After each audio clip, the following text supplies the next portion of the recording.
further pay cuts. However, that assurance is conditional on the economy not deteriorating any further. In actual fact, on the day the agreement was completed, it was completed in the morning, as you remember, and in the afternoon the Minister of Finance announced a further 10 billion, at least, for Anglo-Irish Bank. There are still calls from the usual sources for further pay cuts, but in fairness, it does contain the aspiration of no further cuts. I think we would be fooling ourselves to believe that there will be any restoration of monies. The return of pay already taken is again conditional on 1, identified savings achieved, 2, addressing the claims of the lower paid first, and 3, there be no further deterioration in the economy. And who can guarantee that?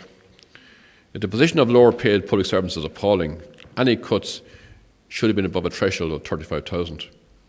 However, in the current environment, it is potentially divisive to expect some public servants to suffer cuts to make savings, but not to benefit from those savings. It is a matter for this conference to determine if we should recommend acceptance or rejection, or give a free vote as we normally do. The question arises, what would rejection mean?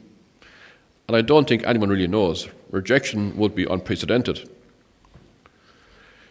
Some officials, trade union officials, have sought to frighten members with the prospect of more overt industrial action, and that, of course, could happen.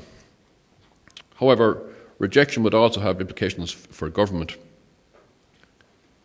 There will be other threats of further pay cuts to frighten staff. Over the last 10 days, there have been implicit threats by ministers that if this deal is rejected, further pay cuts will be back on the agenda.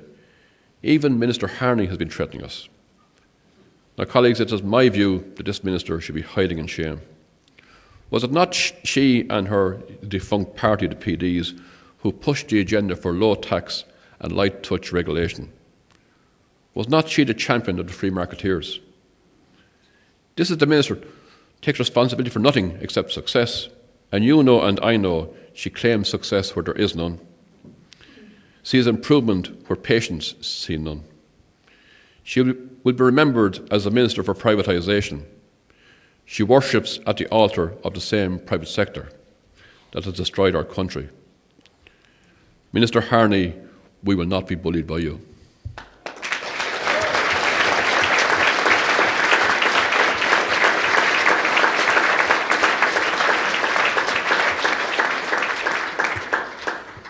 Colleagues, I don't think that the public service unions should be frightened of the prospect of rejection. We deal with challenges every day. This would just be another challenge. In some ways, I would prefer that managers try to impose cuts rather than we have unions volunteering to take them. You might well ask what acceptance would mean. For me, the worst aspect of acceptance would be the green light we would be flashing for the cutback merchants in the HSE. We would be endorsing all of the worst cuts they are trying to impose. By voting yes, we would be agreeing to do as we are told, to put up and to shut up. There is really only one reason to vote for this agreement: fear.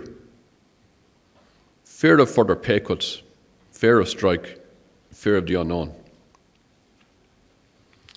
And this agreement contains a no-strike clause. It requires us to use all procedures in the event of disputes and denies us the right to take industrial action in relation to issues covered by the agreement, which is everything. This is a gagging clause which seeks to ensure obedience and compliance. In the past 2 months, we've been involved in action in 3 services, every one of them related to patient care issues. It is arguable going forward that these actions will be deemed to be in breach of the agreement. It is bad enough in the past that we would be seduced to vote for an agreement like this in return for a pay increase. But this time there is no pay increase and there is no guaranteed return of any money stolen from us. I can only conclude that the union leadership who agreed to this provision were only too pleased to see their own members controlled. Weak leaders are destroying the trade union movement.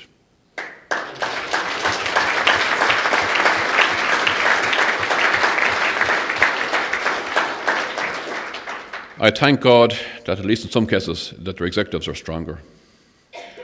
In conclusion, colleagues, every member should read the complete documents and make up their own minds. We must answer the members' questions honestly, comprehensively and openly. But the bottom line is there is very little, if any, good news. We are deep in crisis. There is no confidence in that our government know what they are doing. Slavery was abolished a long time ago in Western civilizations. I think it has just returned. We're now the slaves of the bondholders. We have much to thank our government for. Thank you, colleagues.